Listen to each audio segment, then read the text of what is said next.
ನಮಸ್ಕಾರ. ವೃಶ್ಚಿಕ ರಾಶಿ. ವೃಶ್ಚಿಕ ರಾಶಿಯವರಿಗೆ 5ನೇ ಮನೆಗೆ ಶನಿ ಬರ್ತಾನೆ. ಸಾಮಾನ್ಯವಾಗಿ ವೃಶ್ಚಿಕ ರಾಶಿಯವರೇ ಸೂಕ್ಷ್ಮ, ಒಳ್ಳೆ ಕೆಲಸ ಮಾಡೋರು. ಯಾರೇ ಏನೇ ಹೇಳಿದ್ರು ಕೂಡ ತಕ್ಷಣ ಅದನ್ನ ಗ್ರಾಸ್ ಮಾಡ್ಕೊಂಡು ಮಾಡ್ತಕ್ಕಂಥ ಗುಣ ಇರ್ತಕ್ಕಂಥವ್ರು. ಜೊತೆಗೆ ಸ್ವಲ್ಪ ಸೂಕ್ಷ್ಮ ಗುಣ ಇರೋದ್ರಿಂದ ಸ್ವಲ್ಪ ಬೇರೆಯವ್ರನ್ನ ತಕ್ಷಣ ಅರ್ಥ ಮಾಡ್ಕೊಳ್ಳೋದು ಕಷ್ಟ. ಆದ್ರೂ ಕೂಡ ಕೆಲಸ ಅಂತ ಬಂದ್ಬಿಟ್ರೆ ನೀವು ಬಹಳ ವಿಶೇಷವಾದಂತಹ ಹೆಸರನ್ನು ಪಡಿತೀರಿ. ಆದ್ರೆ ಹೃದಯ ಅಂತ ಬಂದಾಗ ನಿಮ್ಮನ್ನ ಸ್ವಲ್ಪ ಬೇಜಾರ್ಪಡಿಸೋರು, ತೊಂದರೆ ಕೊಡೋರು, ಅವ್ರ ಹಂಗೆ ಅಂತ ನಿಮ್ ಬಗ್ಗೆ ಹೋಗಿ ಬೇರೆ ಕಡೆ ಹೇಳೋರೆಲ್ಲ ಇರ್ತಾರೆ. ಅದನ್ನೆಲ್ಲ ಪಕ್ಕಕ್ಕಿಡಿ. 4ನೇ ಮನೆಯಿಂದ 5ನೇ ಮನೆಗೆ ಶನಿ ಬಂದಿದ್ದಾನೆ. ಸಾಮಾನ್ಯವಾಗಿ ಏನ್ ಹೇಳ್ಬಿಡ್ತಾರೆ, ಅರ್ಧಾಷ್ಟಮ ಶನಿ ಹೋಗಿ ಪಂಚಮ ಶನಿ ಬಂದ್ಬಿಡ್ತು ಅಂತಾರೆ. ನಾನು ದಯವಿಟ್ಟು ಇದ್ರ ಮೂಲಕ ಹೇಳ್ತಾ ಇದ್ದೀನಿ, ಈ ಶನಿ ವಿಚಾರ ಪರಿಪೂರ್ಣವಾಗಿ ಗೊತ್ತಿಲ್ಲದೆ ಪಂಚಮ ಶನಿ, ಅಷ್ಟಮ ಶನಿ, ಷಷ್ಠ ಶನಿ ಅಂತೆಲ್ಲ ಮಾತಾಡ್ಬೇಡಿ. ಮಾತಾಡೋರ್ ಮಾತು ಕೇಳಿಸ್ಕೋಬೇಡಿ. 4ನೇ ಮನೆಯಲ್ಲಿ ಶನಿ ಇದ್ದ, ತನ್ನ ಸ್ವಂತ ಮನೆಯಲ್ಲಿದ್ದ. ವರ್ಕ್ ಫ್ರಮ್ ಹೋಮ್ ಅಂತಾರಲ್ಲ, ವರ್ಕ್ ಫ್ರಮ್ ಹೋಮ್ ಇದ್ದಾಗ ಈಗ ಸಾಮಾನ್ಯವಾಗಿ ಕಂಪ್ಯೂಟರ್ ಕಂಪನಿ ಹೋಗೋರಿಗೆ ಆವಾಗಲೇ ಚೆನ್ನಾಗಿತ್ತು, ಈಗ ವರ್ಕ್ ಫ್ರಮ್ ಹೋಮ್ ಜಾಸ್ತಿ ಕೆಲಸ ಇದೆ ಅಂತಾರಲ್ಲ. ಆ ತರ 4ನೇ ಮನೆಯಲ್ಲಿ ಸ್ವಲ್ಪ ವೃಶ್ಚಿಕ ರಾಶಿಯವರಿಗೆ ಕಳೆದ 2 ವರ್ಷದಲ್ಲಿ ಕೈ ಬಂದಿದ್ದು ಬ್ಯಾಗ್ ಬಂದಿಲ್ಲ ಅಂತಾರಲ್ಲ, ಆ ತರ ಅಡೆತಡೆಗಳಾಗಿ ನಿಧಾನಕ್ಕೆ ಬಂದಂತಹ ಸಾಧ್ಯತೆಗಳಿದೆ. ಆದ್ರೆ ಈಗ ಪಂಚಮ ಸ್ಥಾನಕ್ಕೆ ಬಂದಿರೋದ್ರಿಂದ ಅಲ್ಲಿಂದ ಏನ್ ಮಾಡ್ತಾನೆ ಅಂದ್ರೆ ನಿಮ್ಮ 11ನೇ ಮನೆಯನ್ನು ನೋಡ್ತಾನೆ ಅವನು. ನಿಮ್ಮ ರಾಶಿಯ 11ನೇ ಮನೆಯನ್ನು ನೋಡೋದ್ರಿಂದ ಸ್ವಲ್ಪ ಲಾಭಗಳು ಖಂಡಿತ ಇರುತ್ತೆ. ಮಕ್ಕಳ ವಿಚಾರದಲ್ಲಿ ಸ್ವಲ್ಪ ಅಸಮಾಧಾನ ಆಗುವಂತಹ ಸಾಧ್ಯತೆ ಇರುತ್ತೆ. ಬಹಳ ವರ್ಷದಿಂದ ಏನೋ ಅರ್ಕೆಗಳು ಕಟ್ಕೊಂಡಿದೆ, ಅದನ್ನ ಮಾಡಿಲ್ಲ, ಮಾಡಕ್ ಆಗ್ತಾ ಇಲ್ಲ, ಮುಂದಿನ ವರ್ಷ ಆದ್ರೂ ಮಾಡ್ಬೇಕು ಅಂತ ಅನ್ಕೊಂಡಿರೋರಿಗೆ ಮುಂದಿನ ವರ್ಷ ಅವಕಾಶ ಸಿಗುತ್ತೆ. ಗುರು ಹಿರಿಯರ ಆಶೀರ್ವಾದಕ್ಕೋಸ್ಕರ ಅವರನ್ನು ಧ್ಯಾನ ಮಾಡೋದು ಉತ್ತಮವಾಗಿರುತ್ತೆ. ಮಕ್ಕಳಿಗೆ, ಸಣ್ಣ ಮಕ್ಕಳಿಗೆ 5ನೇ ಮನೆ ಶನಿ ಬಂದಾಗ ಏನಾಗುತ್ತೆ, 5ನೇ ಮನೆ ಅಂತಂದ್ರೆ ಪೂರ್ವ ಪುಣ್ಯ ಸ್ಥಾನ ಅಂತ ಹೇಳ್ತೀವಿ. ಮಗು ಒಂದು ಕಾಯಿಲೆ ಸಿವಿಯರ್ ಆಗಿ ಬಂದ್ಬಿಡತ್ತೆ, ಎಲ್ಲೋ ಮೇಲಿಂದ ಕೆಳಗೆ ಬಿದ್ದ್ಬಿಡುತ್ತೆ, ಅಥವಾ ಇನ್ನೇದೋ ತೊಂದರೆ ಬರುತ್ತೆ. ಆ ಮಗು ಏನ್ ಪಾಪ ಮಾಡಿದೆ ಅಂತ ಹೇಳಿದ್ರೆ ಅದು ಹಿಂದಿನ ಜನ್ಮದ ಕರ್ಮ ಏನಾದ್ರು ಇರ್ಬೋದು. ಆದ್ರಿಂದ ಮಕ್ಕಳಿಗೆ ಸ್ವಲ್ಪ ಊಟ ಉಪಚಾರ ವಿಚಾರಗಳಲ್ಲಿ ಗಮನ ತಗೊಳ್ಳಿ. ಸ್ವಲ್ಪ ಸ್ವಿಮ್ಮಿಂಗ್ ಪೂಲ್ಗೆ ಹೋಗೋ ಮಕ್ಕಳು, ಸ್ಪೋರ್ಟ್ಸ್ಗೆ ಹೋಗೋ ಮಕ್ಕಳು ಸ್ವಲ್ಪ ಬಿದ್ದು ಎದ್ದು ಕೈಕಾಲು ಆಂಕಲ್ ಟ್ವಿಸ್ಟ್ ಮಾಡ್ಕೊಳ್ಳುವಂತಹ ಸಾಧ್ಯತೆ ಇರೋದ್ರಿಂದ ಇನ್ನಷ್ಟು ಹೆಚ್ಚು ಗಮನವಾಗಿ ಅವರನ್ನು ಕ್ರೀಡೆ ವಿಚಾರಗಳಲ್ಲಿ ಗಮನ ತಗೋಬೇಕಾಗುತ್ತೆ. ಯುವಕರು 22 ವಯಸ್ಸು ಒಳಗಿರ್ತಕ್ಕಂಥವ್ರಿಗೆ ಕೆಲವರಿಗೆ ಫ್ರೆಂಡ್ಸು ಸರಿ ಇಲ್ಲ, ಅವನಿಂದ ತೊಂದರೆ ಆಯ್ತು, ದುಡ್ಡು ಇಸ್ಕೊಟ್ಟೆ, ಅವನು ಕೊಟ್ಟಿಲ್ಲ, ಯಾವಾಗ್ಲೂ ಸಾಯಂಕಾಲ 6 ಗಂಟೆ ಮೇಲೆ ನಿಂತ್ಕೊಂಡು ಏನೋ ಯಾರ್ದೋ ವಿಚಾರ ಮಾತಾಡೋದು, ಇದೆಲ್ಲ ಬರುವಂತ ಚಾನ್ಸಸ್ ಇದೆ. ಸ್ವಲ್ಪ ಫ್ರೆಂಡ್ಶಿಪ್ ವಿಚಾರದಲ್ಲಿ ಗಮನ ತಗೊಳ್ಳಿ. ದೇವಸ್ಥಾನನೂ ನಂಬಲ್ಲ ಈಗಿನ ಕಾಲದ ಹುಡುಗರು. ಅಪ್ಪ ಅಮ್ಮ ಹೇಳಿದ್ರೆ ಮಾತ್ರ ಸುಮ್ಮನೆ ಹೋಗಿ ಬಂದ್ಬಿಡ್ತಾರೆ. ದೇವಸ್ಥಾನ ನೋಡಿ ಹೋಗಿ ನೀವು ಅಲ್ಲಿ ಹೋಗಿ ದೇವ್ರು ನಿಮ್ಗೆ ಅನುಗ್ರಹ ಮಾಡ್ಲಿ ಅಂತಲ್ಲ, ನಿಮ್ಗೆ ಏಕಾಗ್ರತೆ ಬರಲಿ ಅಂತೇಳಿ. ನಮ್ಮಲ್ಲಿ ಎಷ್ಟೋ ನೆಗೆಟಿವ್ ಎನರ್ಜೀಸ್ ಇರುತ್ತೆ, ಆ ನೆಗೆಟಿವ್ ಎನರ್ಜೀಸ್ ಎಲ್ಲ ಹೋಗಿಸ್ಬಿಟ್ಟು ಪಾಸಿಟಿವ್ ಎನರ್ಜಿ ತಗೊಳ್ಳೋದಕ್ಕೆ ಆಸ್ಮಾಸಿಸ್ ಅಂತಾರೆ ಸೈನ್ಸ್ ಅಲ್ಲಿ. ಇದನ್ನ ಅಂದ್ರೆ ನಮ್ಮಲ್ಲಿ ಇರ್ತಕ್ಕಂಥ ಬ್ಯಾಡ್ ಎನರ್ಜಿ ಹೋಗಿ ಒಳ್ಳೆ ಎನರ್ಜಿ ದೇವಸ್ಥಾನದಿಂದ ತಗೊಂಬ ಅಂತೇಳಿ.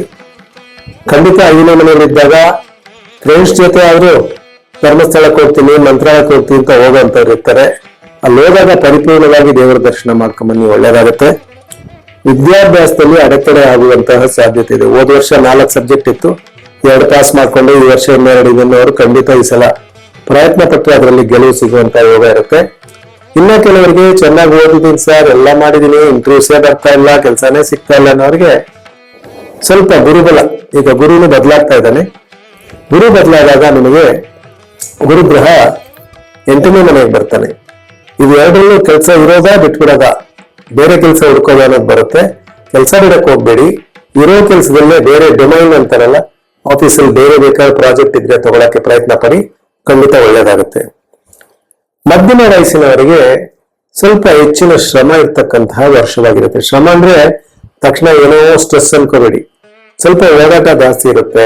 ಮನೆ ಕಟ್ಟಕ್ಕೆ ಓಡಾಡ್ತಾ ಇದ್ದೆ ಸರ್, ಲೈಸೆನ್ಸೇ ಸಿಗ್ಲಿಲ್ಲ, ಪ್ಲಾನೇ ಅಪ್ರೂವ್ ಆಗಿಲ್ಲ, ದುಡ್ಡೆಲ್ಲ ಕೈಯಲ್ಲಿದೆ, ಬ್ಯಾಂಕ್ ಲೋನ್ ಕೊಟ್ಬಿಟ್ಟಿದ್ದಾರೆ, ಆಗ್ತಾ ಇಲ್ಲ ಅಂದ್ರೆ ನೀವೇ ರಜೆ ಹಾಕಿ ಖುದ್ದಾಗಿ ಹೋಗಿ ಯಾರು ನೋಡ್ಬೇಕೋ ನೋಡ್ಕೊಂಬನ್ನಿ.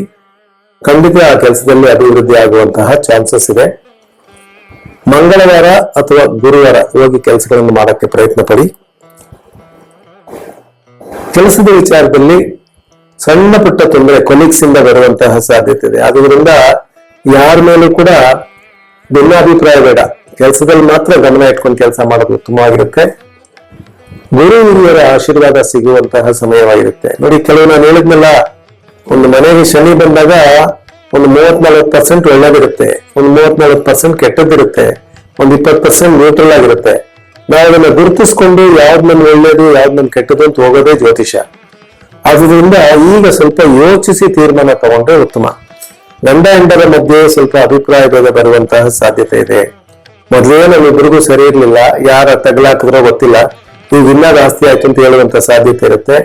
ಅದರ ವಿಚಾರದಲ್ಲಿ ಈಗೋ ಬಿಟ್ಟು ಅಹಂಕಾರ ಬಿಟ್ಟು ಸ್ವಲ್ಪ ಹಿರಿಯರನ್ನು ನೆನೆಸ್ಕೊಂಡು ದೇವತಾ ಅನುಗ್ರಹ ಪಡ್ಕೊಳ್ಳೋಕೆ ಪ್ರಯತ್ನ ಪಟ್ಟು ಸ್ವಲ್ಪ ಸಮಾಧಾನವಾಗಿದ್ರೆ ಮನೆಯಲ್ಲಿ ಹೆಚ್ಚಿನ ಅಭಿವೃದ್ಧಿ ಆಗುವಂತಹ ಚಾನ್ಸಸ್ ಇದೆ. ಹೆಣ್ಣು ಮಕ್ಕಳಿಗೆ, ವೃಶ್ಚಿಕ ರಾಶಿಯವರಿಗೆ 5ನೇ ಮನೆಗೆ ಶನಿ ಬಂದಾಗ ಅದೇ ಹೇಳಿದ್ನಲ್ಲ, ಪಂಚಮ ಶನಿ ದುಡ್ಡು ಕಾಸು ಖರ್ಚು ಜಾಸ್ತಿ ಮಾಡಿಸುತ್ತೆ. ಮಕ್ಕಳ ವಿಚಾರದಲ್ಲಿ ಸ್ವಲ್ಪ ಹೆಚ್ಚಿನ ಖರ್ಚು ಮಾಡ್ಬೇಕಾಗುತ್ತೆ. ಏನೋ ಬೇರೆ ಕಾಲೇಜಿಗೆ ಸೇರ್ಕೊಬೇಕು ಅಂದ, ಬೇರೆ ಏನೋ ಕೋರ್ಸ್ ಹೋಗ್ಬೇಕು ಅಂತಂದ, ಅಥವಾ ಒಂದು ಮೋಟರ್ ಬೈಕ್ ಕೇಳ್ದ, ಅಥವಾ ಏನೋ ಗಾಡಿ ಕೇಳ್ದ, ಇದೆಲ್ಲ ಕೊಡಿಸ್ಬೇಕಾಗಿ ಬರುವಂತಹ ಸಾಧ್ಯತೆಗಳಿದೆ. ಅದಲ್ಲದೆ ಆಫೀಸಲ್ಲಿ ಶ್ರಮಕ್ಕೆ ಫಲ ಸಿಗ್ಲಿಲ್ಲ ಅಂತ ಹೇಳೋರಿಗೆ ಕೂಡ ಸ್ವಲ್ಪ ನೀವು ಬಾಯ್ಬಿಟ್ಟು ಕೇಳ್ಬೇಕು. ಕೇಳ್ಬಿಡ್ತೀರಾ, ನೀವು ಎಮೋಷನಲ್ ಆಗಿ ಮಾತಾಡ್ಬಿಡ್ತೀರಾ. ಆ ಎಮೋಷನಲ್ ಆಗಿ ಮಾತಾಡೋದ್ ಬಿಟ್ಟು ಸ್ವಲ್ಪ ಇಂಟೆಲೆಕ್ಚುಯಲ್ ಆಗಿ ಹ್ಯಾಂಡಲ್ ಮಾಡಿ, ಬುದ್ಧಿವಂತಿಕೆಯಿಂದಲೇ ಮಾತಾಡಿ, ಆಫೀಸಲ್ಲಿ ಅಭಿವೃದ್ಧಿ ಆಗುತ್ತೆ. ಮನೆಯಲ್ಲಿ ಅತ್ತೆ ಸೊಸೆಗೆ ಏರುಪೇರು ಬರುವಂತಹ ಸಾಧ್ಯತೆ ಇದೆ. ಸ್ವಲ್ಪ ವಯಸ್ಸಾದವರು ದೊಡ್ಡವರು ಅನ್ನೋದು ನಿಮಗೂ ಇರಬೇಕು. ಹೊಸದಾಗಿ ಮದುವೆ ಹಾಕೊಂಡ್ ಬಂದಿದ್ದಾರೆ ಅಂತ ಅತ್ತೆ ಇರಬೇಕು. ಇದೆರಡು ಭಾವನೆಯಲ್ಲಿ ಇಟ್ಕೊಂಡ್ರೆ ಖಂಡಿತ ಒಳ್ಳೆ ಫಲಗಳು ಸಿಗುತ್ತೆ. ಉದ್ಯಮಿಗಳಿಗೆ ಬಹಳ ವಿಶೇಷವಾದ ವರ್ಷವಾಗಿರುತ್ತೆ. ಆದ್ರೆ ಟರ್ನ್ ಓವರ್ ಅಲ್ಲಿ ಸ್ವಲ್ಪ ಹೆಚ್ಚಾಗುತ್ತೆ. ಲಾಭ ಇಲ್ಲ ಅಂದ್ರೂ ಕೂಡ ಟರ್ನ್ ಓವರ್ ಆಗಿದೆ. ಬ್ಯಾಂಕ್ಗೆ ಸಮಾಧಾನ ಮಾಡುವಂತ ವರ್ಷವಾಗಿರುತ್ತೆ. ಸ್ವಲ್ಪ ಬುಕ್ಸ್ ಎಲ್ಲ ರೆಡಿ ಮಾಡಿ ಇಟ್ಕೊಳ್ಳಿ. ಟ್ಯಾಕ್ಸ್ ಅಥವಾ ಏನೋ ಕಮರ್ಷಿಯಲ್ ಟ್ಯಾಕ್ಸ್ ಕಟ್ಟಿಲ್ಲ, GST ಕಟ್ಟಿಲ್ಲ, ಇದೆಲ್ಲ ತೊಂದರೆ ಬರೋ ನೋಟಿಸ್ ಬಂತು, ಇದಕ್ಕೆಲ್ಲ ಅವಕಾಶ ಕೊಡಬೇಡಿ. ಸ್ವಲ್ಪ ಈ ಮೇ ಜೂನ್ ತಿಂಗಳಲ್ಲಿ ಎಲ್ಲ ರೆಡಿ ಮಾಡ್ಕೊಳ್ಳೋದು ಉತ್ತಮವಾಗಿರುತ್ತೆ. ಹೊಸ ಪ್ರಾಡಕ್ಟ್ ಪ್ರಯತ್ನ ಪಟ್ಟು ಪ್ರೋಟೋಟೈಪ್ ಮಾಡಿದೀವಿ, ವ್ಯಾಪಾರ ಆಗಿಲ್ಲ, ಆರ್ಡರ್ಸ್ ಬಂದಿಲ್ಲ ಅನ್ನೋರಿಗೆ ಆರ್ಡರ್ಸ್ ಬರುತ್ತೆ. ನೆಗೋಷಿಯೇಷನ್ಸ್ ಅಲ್ಲಿ ಸ್ವಲ್ಪ ನಿಮಗೆ ಲಾಭ ಬರೋರಿಗೆ ಮಾತಾಡ್ಕೋಬೇಕು. ನಿಮ್ಮ ಪ್ರಾಡಕ್ಟ್ ಅಪ್ರೂವ್ ಆಗುತ್ತೆ, ಆದ್ರೆ ದುಡ್ಡು ಕಾಸು ವಿಚಾರದಲ್ಲಿ ಗಮನ ಇರಬೇಕಾಗುತ್ತೆ. ಕಾಂಟ್ರಾಕ್ಟರ್ಗಳಿಗೆ ಹಳೆ ದುಡ್ಡು ಬಂದಿಲ್ಲ ಅನ್ನೋರಿಗೆ ಬರುತ್ತೆ. ಬರೋದು ಖರ್ಚು ಎರಡು ಸಮನಾಗಿರ್ತಕ್ಕಂಥ ವರ್ಷವಾಗಿರುತ್ತೆ. ಸಿನಿಮಾದವರಿಗೆ, ಮೀಡಿಯಾದವರಿಗೆಲ್ಲ ಸಿನಿಮಾ ರಿಲೀಸೇ ಆಗಿಲ್ಲ, ಪೆಟ್ಟಿಯೆಲ್ಲ ಇದೆ ಅನ್ನೋರು ಕೂಡ ಮತ್ತೆ ಅದು ಪುನರಾರಂಭ, ರಿಲೀಸ್ ಆಗುತ್ತೆ ಅಲ್ಲ, ಪುನರಾರಂಭ ಆಗುವಂತ ವರ್ಷವಾಗಿರುತ್ತೆ. ಸಾಹಿತಿಗಳಿಗೆ ವಿಶೇಷವಾದ ವರ್ಷವಾಗಿರುತ್ತೆ. ಹೊಸ ಪುಸ್ತಕಗಳನ್ನು ಬಿಡುಗಡೆ ಮಾಡಬೇಕು ಅನ್ನೋರಿಗೆ ಸುವರ್ಣ ಅವಕಾಶ ಇರುತ್ತೆ. ವಯಸ್ಸಾದವರಿಗೆ ಈ ಪಂಚಮ ಶನಿ